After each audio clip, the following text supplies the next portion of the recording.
డ్యూటీకి వెళ్ళారా? ఇంతకు ముందే వెళ్ళాను నానా. నానా మంచినీళ్ళు తీసుకున్నానా? నానా అన్నయ్య వదిన పిల్లలు ఎలా ఉన్నారు? అందరు బాగున్నారమ్మా. మీ మామయ్య గారేడమ్మా? ఆయన ఒక్కడికి పోతాడు, ఓడగొట్టిన నాగల్లా ఇంట్లోనే పడి ఉంటాడుగా. అదేం మాటమ్మా, పెద్దవాళ్ళ అనుకుంటామ్మా. ఏనానా ఇలా చిక్కిపోయావేంది? సమయానికి తినట్లేదా? ఏనానా తింటున్నానమ్మా, వయసు మీద పడుతున్నదమ్మా. ఎప్పుడు తిన్నావో ఏమో నానా. పొద్దుననగా ప్రయాణం చేసి వచ్చావు, తినడానికి ఏమన్నా తీసుకొస్తాను నానా. నానా వంట రెడీ అవుతుంది, ఆలోపు స్వీట్ తిన్నానా.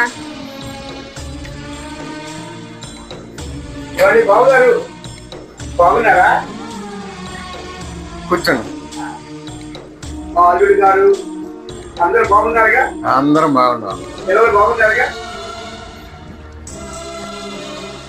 అమ్మా, మీ మామయ్య గారికి కూడా స్వీట్ తీసుకురమ్మా.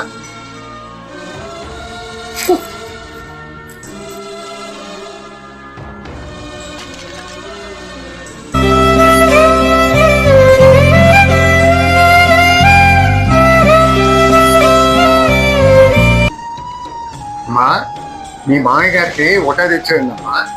ఆయన గారికి బీపీ షుగర్ ఆస్మా అన్ని రోగాలు ఉన్నాయి. నీకెందుకు నానా? నువ్వు తిను.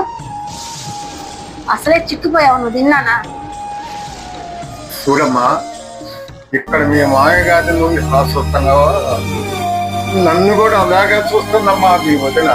నానా అవునమ్మా, నువ్వు మీ మామయ్య గారిని ఎంత గొప్పగా చూస్తున్నావా, అంతకన్నా ఎక్కువ గొప్పగా చూస్తుందమ్మా మీ వదిన నన్ను. నానా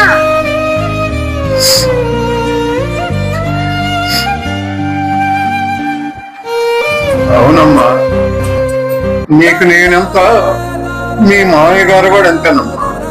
ఈ భేదాలు వద్దమ్మా. మీ మామయ్య గారిని కూడా జాగ్రత్తగా చూసుకోమ్మా వృద్ధాప్యంలో.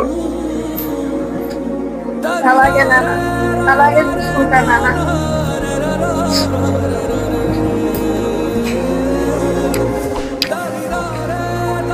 వద్దమ్మా, నాకు అసలే బీపీ షుగర్ అమ్మా, నాకు వద్దమ్మా.